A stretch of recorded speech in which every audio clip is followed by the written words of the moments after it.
आजमगढ़ जिले के सदर एसडीएम के खिलाफ भाजपा युवा मोर्चा ने जमकर प्रदर्शन किया। युवा मोर्चा के जिलाध्यक्ष निखिल राय ने एसडीएम पर दुर्व्यवहार और धमकी देने का गंभीर आरोप लगाया। प्रदर्शनकारी कार्यकर्ताओं ने नारेबाजी करते हुए जिलाधिकारी से मुलाकात की और अपनी शिकायत दर्ज कराई। भाजपा जिलाध्यक्ष ध्रुव सिंह ने चेतावनी दी कि कार्यकर्ताओं का अपमान किसी भी स्तर पर बर्दाश्त नहीं किया जाएगा। उन्होंने प्रशासन से मामले की जांच और उचित कार्रवाई की मांग की।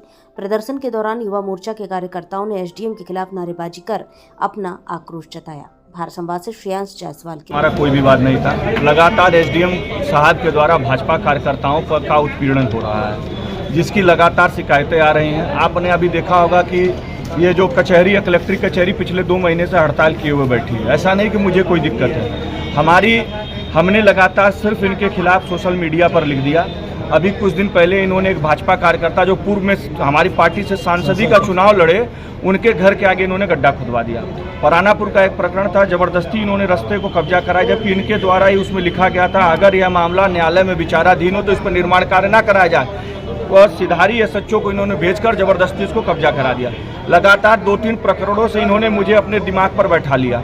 मेरा एक कार्यालय है, युवा मोर्चा भाजपा का कैंप कार्यालय नीबी गांव में स्थित है, जिस पर मेरा एक कार्यालय बना हुआ है। वह नवीन प्रति में आता है, जिसके लिए मैंने 6 फरवरी को अपने हाथ से जो है लेखपाल के द्वारा उस पर लिखा गया था कि जो इनके इस पर इनका टिबेल है, इनका पेड़ है और इनका कार्यालय बना हुआ है, जिसको आबादी करने के लिए दिया गया था। मैं 6 फरवरी को आपके ऑफिस में गया था, मैंने वो अपने हाथ से अपना वो दिया। मैंने कहा मान्यवर, अगर आप इसे देख लीजिए, अगर ये करने लायक हो तो ठीक है, नहीं इसके एवज में जो छोटी सी ज़मीन है मेरे बगल में ही मेरी जो है चक मेरा नंबर की ज़मीन है, मैं उसमें आपको ज़मीन दे देता हूँ। इन्होंने कहा ठीक है निखिल जी, ये हो जाएगा, आप एकदम निश्चिंत रहिए। इधर इनके लगातार कई कृत्यों को हम लोगों ने सिर्फ सोशल मीडिया पर लिख दिया।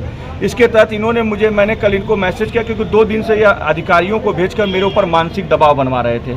मेरे पिताजी घर पर थे, इन्होंने एक लेखपाल की टीम भेजी अमित कुमार को, और यह जाकर जो है मेरे कार्यालय को नापने लगे।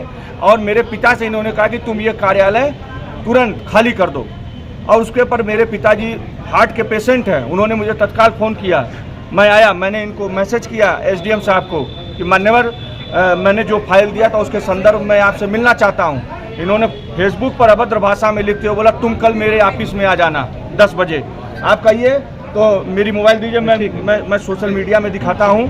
और उसके बाद इन्होंने इस तरह से कहा, मैं उनके ऑफिस में गया, मेरे साथ 4 लोग और गए, पार्टी कार्यकर्ता थे, जिनको जिला अध्यक्ष जी ने स्वयं भेजा था कि आप लोग भी जाइए और आप लोग भी अपनी बात कह दीजिए, क्योंकि जिला अध्यक्ष जी ने आपसे समय लिया कि मैं अपने कार्यकर्ताओं को भेज रहा हूँ, आप इनकी बात को सुन लीजिए। मैं जैसे ही गया, इन्होंने घुसते ही पूछा कितने लोग हैं। मैंने कहा जी ये 4, और 5-7 लोगों को ले आए होते। और उसके बाद उन्होंने 4 लोगों को तुरंत कहा कि तुम लोग तुरंत यहाँ से निकल जाओ, तुरंत बाहर जाओ। और उसके बाद अभद्र भाषाओं में डांटते हुए उनको बाहर कर दिया और मुझे अपने ऑफिस में खड़ा रखा। और ऑफिस में खड़े खड़े, जबकि मैं युवा मोर्चा का जिला अध्यक्ष हूँ, मुझे खड़ा रखा गया और मुझसे बोले तुम्हारी तो नेतागिरी मैं 2 मिनट में सही कर दूंगा, तुम चिंता मत करो, तुमको चौराहे पर नंगा दौड़ा दूंगा मैं। और उसके बाद जो है मुझसे बोले तुम ढेर नेतागिरी करते हो, तुम्हारा कार्यालय में गिरवा दूंगा। मैंने कहा मान्यवर, मुझे कोई नोटिस नहीं है। कहने एसडीएम को पावर है, बिगर नोटिस के भी कार्यालय को गिरवाया जा सकता है। इसी पर मैं उनके कार्यालय में अपमानित होकर नीचे बैठ गया। आप एडीएम साहब के आने के बाद हम लोग खड़े हुए। फिर जब उन्होंने ये कह दिया कि तुमको मैं नंगा कराकर दौड़ा कर मारूंगा, मैंने अपना कुर्ता उतार दिया। और कुर्ता मुझे मजबूरन लज्जित होकर उतारना पड़ा। और मैं वहाँ से उनके ऑफिस से कुर्ता उतार कर और डीएम साहब के यहाँ पर आकर मैंने ज्ञापन दिया है। अब डीएम साहब से हम लोगों ने न्याय की गुहार